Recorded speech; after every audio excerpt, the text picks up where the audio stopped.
All right, everybody, welcome to the Otherppl Show, a weekly podcast featuring in-depth conversations with today's leading writers. It's a books and culture show. I'm Brad Listi, and I'm in Los Angeles. It's Saturday. What am I doing talking to you on a Saturday? There usually are not episodes on Saturdays, but today there's an episode, and I'm going to be trying something new on the program. I'm going to be having authors read excerpts from their work on the program. So what that means in practice is that you'll hear an author in conversation with me on the show, and then on Saturdays, you might hear that author read an excerpt from their book. It just seems logical, does it not? How have I not done this yet? So today you're going to be hearing from Jessica Gross. She will be reading to you from her new novel. It's called Open Wide. Open Wide was the official November pick of the Otherppl Book Club. That is my book club. And I think that's all you need to know, right? Open Wide is a book of obsessive love. It's a book about a relationship between a radio producer and her new doctor boyfriend. Things get kind of obsessive and surreal. She ends up climbing inside of his body. There's a lot to it. It's darkly funny. It's like got psychological realism and then this really surreal body climbing inside of aspect. You know what I'm saying? Like you're getting inside of another body. Somehow it all makes sense. Somehow Jessica is able to pull you into this world and make you believe it. And I enjoyed the book. I enjoyed talking with her. If you haven't heard that interview, you should listen to it. And here she is reading from her novel, Open Wide. Well, actually, this is Jessica Gross introducing her book and the section that she's about to read, and then you'll hear her read from the novel. All right? Jessica Gross, Open Wide. Hi, my name is Jessica Gross, and my new novel is called Open Wide, and I'm going to read a chapter from the book, which occurs right after the narrator, whose name is Olive, has climbed inside her boyfriend Theo's body for the first time. Okay. As I kept my eyes closed through Theo's departure, as I walked Felix and listened to him munch his breakfast kibble, as I texted Theo back the new 3-word phrase in our vocabulary, I love you, as I rode the subway to work and prepared for an interview the next day, I thought again and again with a horror that bled into manic desire about Theo's teeth pushing apart under the force of my own fingers, his skin cleaving without even a trickle of blood, right over his trachea, the hollow of his collarbone, his rib cage, right through his navel and along that slash of dark curly hair, his organs nestled and coiled, expanding and contracting. I pictured gliding my fingers along the pink pasta, dipping a toe into the soft, wet matter. Each time I caught myself in this ravenous imagining, I pulled myself back, reminding myself that on the very heels of Theo balking at my recordings of him, I had split his body open. I fed myself stock phrases of chastisement. What kind of person does that? Which are you, crazy or evil? I made myself walk through the fight we'd had, how he'd forgiven me, how I'd sent him my recordings and then ripped him open immediately after. It was worse, far worse than recording him. It was probably unforgivable. But inevitably the image of his split open body would return to me, organs pulsing and steaming, and along with it a hunger so powerful I wasn't confident I would be able to put it aside. For some time, maybe, but forever? Now that I knew it was possible, wouldn't I starve? I haven't mentioned this before, but often on the nights Theo and I slept apart, I'd take the subway to his apartment and stand outside until I saw him in the window, even if it took an hour, even if it took 2. There were always errands I could do in Theo's neighborhood. The dry cleaner there, for example, was much better than the one on my corner, which enabled the fiction that I'd landed outside his apartment by chance. Now, as on those nights, I tried over and over again to reason myself out of my overwhelming urge. But overwhelming urges don't respond to reason. Just as my feet would march me to the subway over my mind's protestations, stay home, I feared, or maybe knew, it's impossible to distinguish retrospectively, that at some point I would open him up again, no matter what my mind thought about it. And this time, I would go further.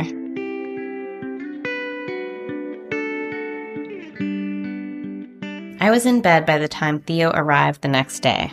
Because he had to work so late, we were sleeping at my place again, an unusual adjustment to the routine, and feigned grogginess as I went downstairs to let him in.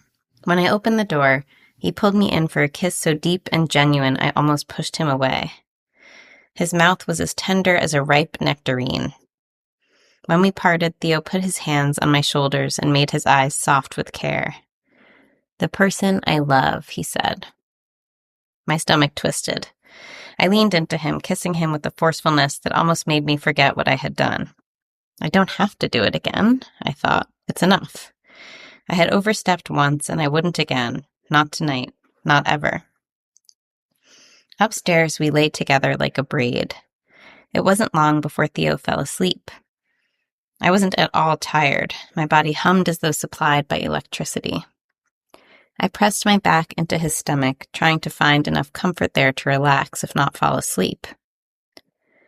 Time passed. Theo snored and then stopped snoring and then started again. He shifted onto his back, then onto his other side, then toward me again with his arms slung over my shoulder. Felix yipped in his sleep, then emitted a silent, awful fart.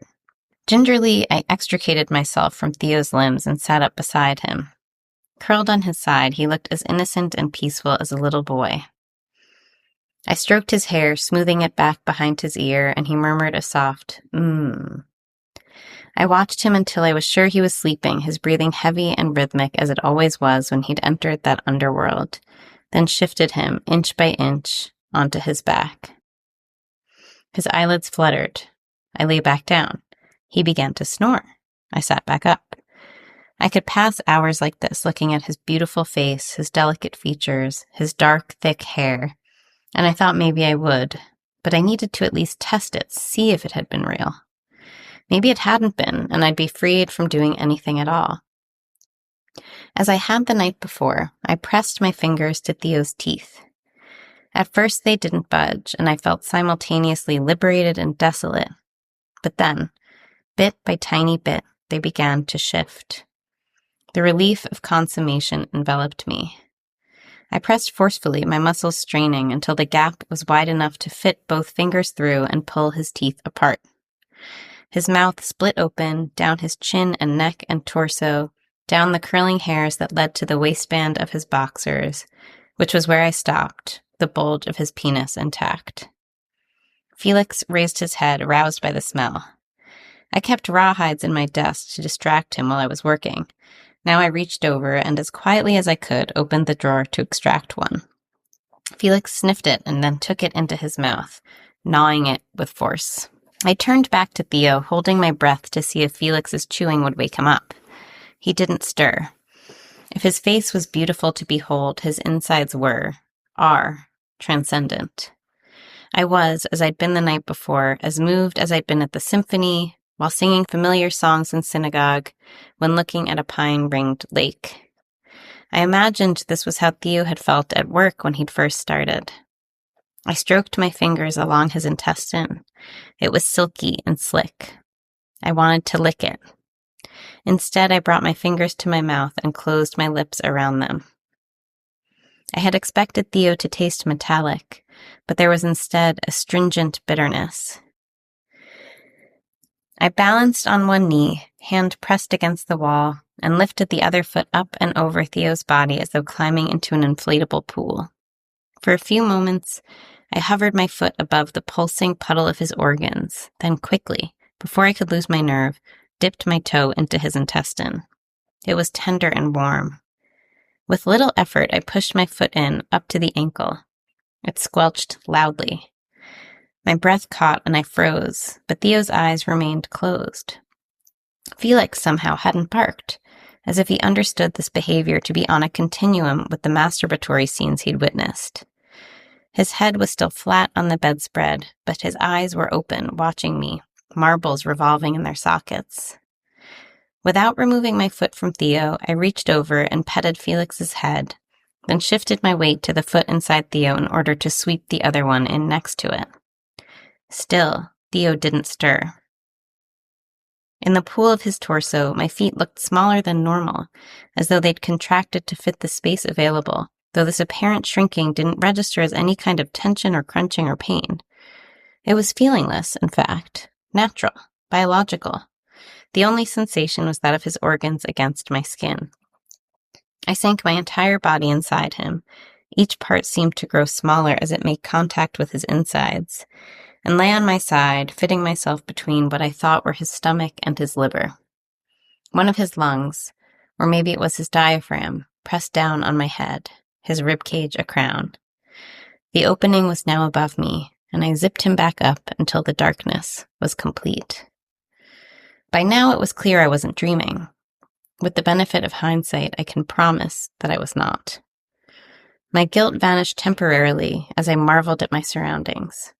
When I'd fused the skin back together, the layers underneath, muscles and fat, I thought, plus some tougher tissue I couldn't identify, hadn't quite rejoined.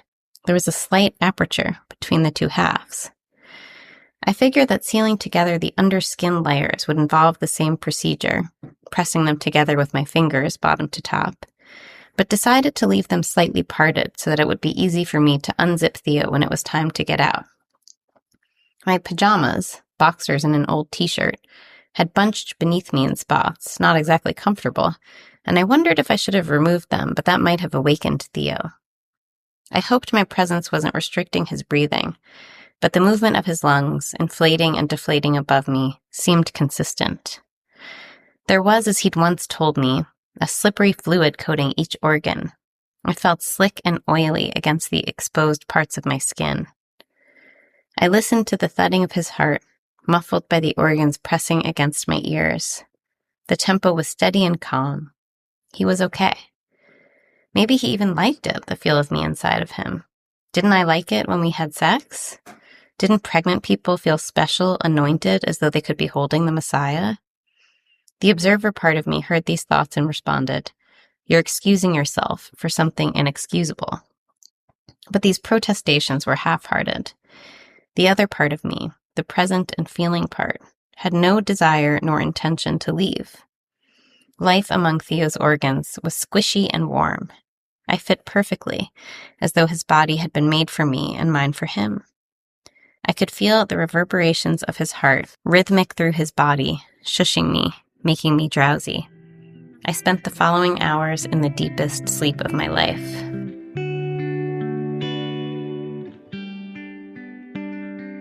A noise, or maybe a pressure, woke me. I felt slickness, heat, an insistent drumbeat that resonated throughout my body. I had no idea where I was. I tried to open my eyes, but they were sealed shut. I called out, but the sound returned to me, muted, as though I were yelling into a pillow, and a slick, acidic liquid filled my mouth. I wrenched one arm out of its straight-jacketed position and rubbed my eyelids unstuck. Wet, thick meat. Organs, I thought. Theo's organs. I had climbed inside his body, and now he was stirring. Quickly, I reached up through his neck to his jaw, found the gap, and pried him back open. I climbed out gingerly, as though trying not to creak on the stairs. As I did, his organs slid back into place. It looked as though I'd never been there. I zipped Theo back up. His eyes were still closed, his breathing sharp and fast. Had my head been pressing against his lungs too hard after all? Or was this his normal sleep breathing? I could no longer remember. I was covered in a fine yellowish slime, but before I could slink away to the shower, Theo opened his eyes, then startled away from me. "Holy shit," he said. I stared at him, my head throbbing so forcefully I thought it might shatter. I could not now comprehend how the me of mere hours ago had found it conscionable to do what I, had done. Again I wondered, had I dreamed it? But Felix, who had sidled up to me as soon as I'd emerged, sniffing at me curiously, now took to licking my feet, feasting on the slime. I ran my finger along my forearm. The slime was sticky and real. I had no idea what Theo must think, awakening to me covered in it, my pajamas glued to me in parts. Could he possibly guess what I'd done? Had he seen me in my coming and going, or felt me inside of him, or, with our bodies merged, gained momentary access to my mind? I opened my mouth to confess, in case Theo already knew, in case he didn't, but he spoke before I could. "I'm sorry," he said. "It just scared me, waking up to you staring at me like that." Did he not see the slime? Maybe his eyes hadn't yet adjusted to the light, or that was it. I was backlit by the early morning sun, creeping up into the window behind me and through the sheer curtain.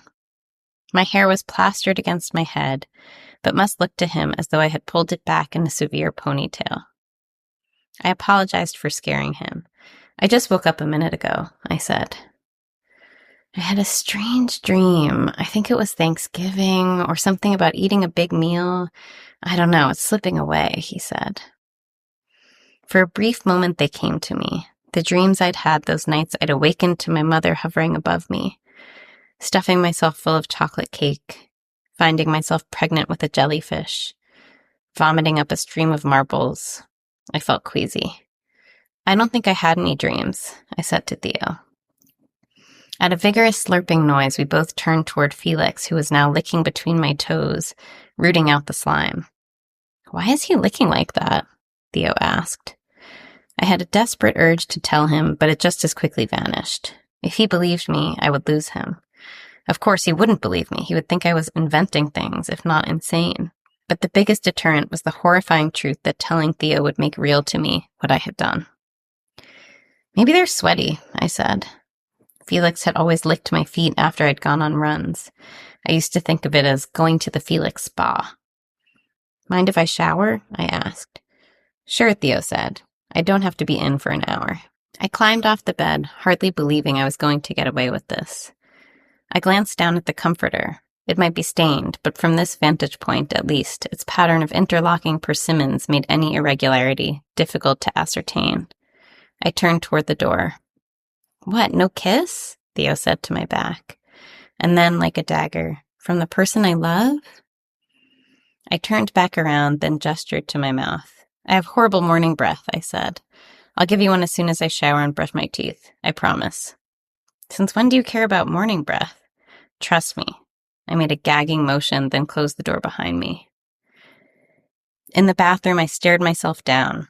The film of slime gave my face a ghastly sheen. When I was young, from time to time, I would look at myself in the mirror and fall into a vertiginous trance. There was a person in the mirror, and that person was me. Those sharp lines were my sharp lines. That dark hair was my dark hair. A riddle.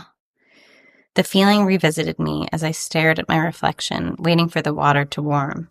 There were the sharp lines of my face, but I looked like no one I'd ever seen before. All right, that was Jessica Gross reading from her new novel, Open Wide, available now from Abrams Books. Jessica is also the author of a novel called Hysteria, which Publishers Weekly declared, quote, is every bit a page-turner as it is a descent into sexual madness. Jessica's nonfiction has appeared in the New York Times Magazine, Lilith, and the Los Angeles Review of Books, among other publications. She has taught writing at the New School and Texas Tech University, and you can find her on the internet at jessicargross.com. You can follow her on Instagram and Facebook. All right? So that does it for the first ever episode of Storytime. Is that what we're going to call this? Storytime? I don't know. An author reading aloud from their book for you on this show. All right? We'll talk to you soon.